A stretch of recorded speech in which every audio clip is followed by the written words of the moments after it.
The story begins with our protagonist, Wu Xing, also known as the youngest martial art master. He is holding his sister in his arms while being surrounded by a group of people who have been paid a large sum of money to kill him. These individuals view Wu Xing as a problem and want him eliminated. Tragically, they kill his sister, but Wu Xing retaliates with a surprising display of strength, sending one of his attackers flying and killing him. In a desperate attempt to fend off the others, Wu Xing unleashes his chi energy, causing an explosion that wipes out the remaining assailants. However, the excessive use of his chi energy backfires, resulting in his own demise. As his life fades away, he remembers his sister, but this is not the end for Wu Xing. His soul travels to a different Earth and lands in Beiyue Town. There, a girl is trying to wake up her brother, who everyone believes to be dead.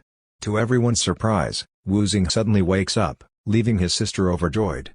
However, Wu Xing is confused and doesn't recognize his sister, feeling that something is different about this place. Looking in the mirror, he discovers that he has transformed into a child. He also regains the memories of Chen Wushuang, his previous self, including details about his family and a duel he had with someone. Realizing that he has transmigrated into Chen Wushuang's body, he learns that he now has a father and a sister. Concerned about his father's whereabouts, he discovers that his father has left without a word, likely seeking revenge for his death. Chen Wushuang had a duel with the Zhang family, a prominent family in the country. He advises his sister to inform their father that he is alive and well. Once their father is notified, he rushes back home, overjoyed that his son is alive. Chen Wushuang experiences the love of a father for the first time, something he had never felt before. They discuss the fight, and Chen Wushuang assures his father that he doesn't need to worry about the past. He is ready to carry on the Chen family name and vows to destroy the Zhang family, who had previously instilled fear in his father. Chen Wushuang explains to his father that hatred alone cannot help their family, and his father agrees, instructing him to train in town rather than attending the academy. Despite this decision, Chen Wushuang's sister worries that he will still face bullying from the Zhang family in the future. Determined, Chen Wushuang promises that he will not allow the Chen family to be bullied again. While resting at night, Chen Wushuang ponders why the Zhang family has a grudge against them. He discovers that the conflict stems from a family evolution that occurs every 4 years.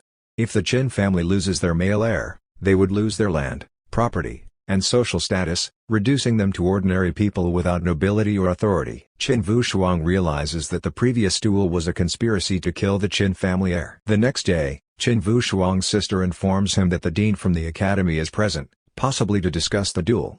Chen Wushuang decides to investigate and observe the discussion. Many people come to pay their condolences to the Chen family, expecting him to be dead.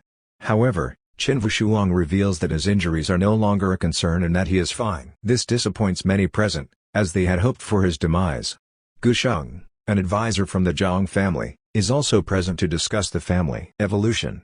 He suggests that the Chen family should submit to a wealthy family that can provide protection, giving up on the family evolution.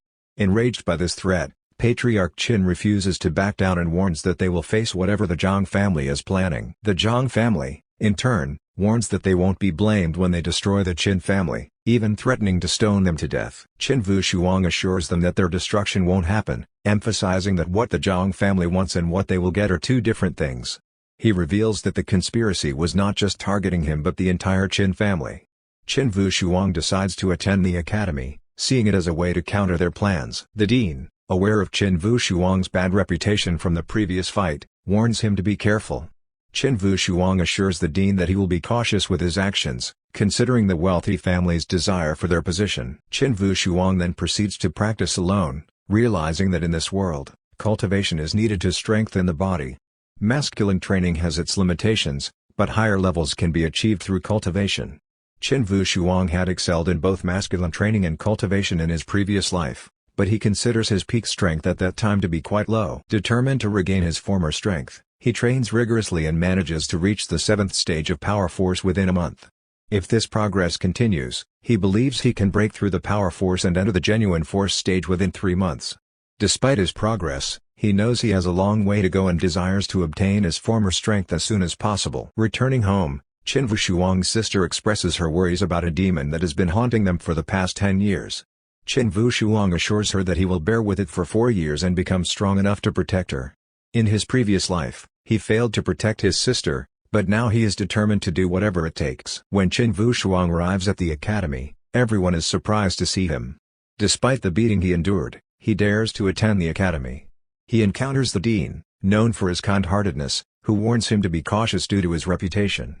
Qin Wushuang assures the dean that he will be more careful and promises not to cause any trouble that could lead to his expulsion from the academy. Later, Qin Wushuang goes to his room and encounters his friend Ziyan, who believes it was a mistake for Qin to return to the academy. Ziyan advises Qin to leave if he doesn't have any strong reasons to stay. He warns Qin not to get involved in the upcoming fights. However, Qin insists on practicing alone and decides to stay. During the night, Qin notices some students near his room who are planning something against him. Curious, he follows them and discovers that they are planting something in his closet. He realizes that Zunting, the youngest son of the patriarch, is involved in this plot. Determined to play dirty if they want to play dirty, Qin decides to wait and see their plan unfold. Soon, chaos erupts when a thief is spotted flying through the girls' dormitory. It is too dark to see the culprit's face. The thief has stolen ladies' garments and hidden somewhere. Yun Kuangyan, a member of one of the three wealthy families, arrives to investigate. They go room by room searching for the culprit. When they reach Qin's room, Yun Kuangyan is about to kick the door open when Qin appears. Qin, who is asleep and unaware of the commotion, agrees to have his room checked on the condition that everyone's rooms are checked as well, without giving any privilege to the wealthy families. Yun Kuangyan agrees and opens the door, only to be greeted by a pile of dirty socks intentionally dropped by Qin. Despite her frustration, she finds nothing incriminating in his room. Next, they proceed to young Master Zhang's room. Fearless, Yun Kuangyan enters the room and is shocked to find a pile of bras and panties falling in front of everyone. It turns out to be her own underwear in Zhang's room. Qin accuses Zhang of being a pervert and leaves. Shooting, the person responsible for planting items in Qin's room, receives a beating for his actions. The news of this incident quickly spreads throughout the academy. The dean of the academy takes Shooting's side, believing that someone framed the young master.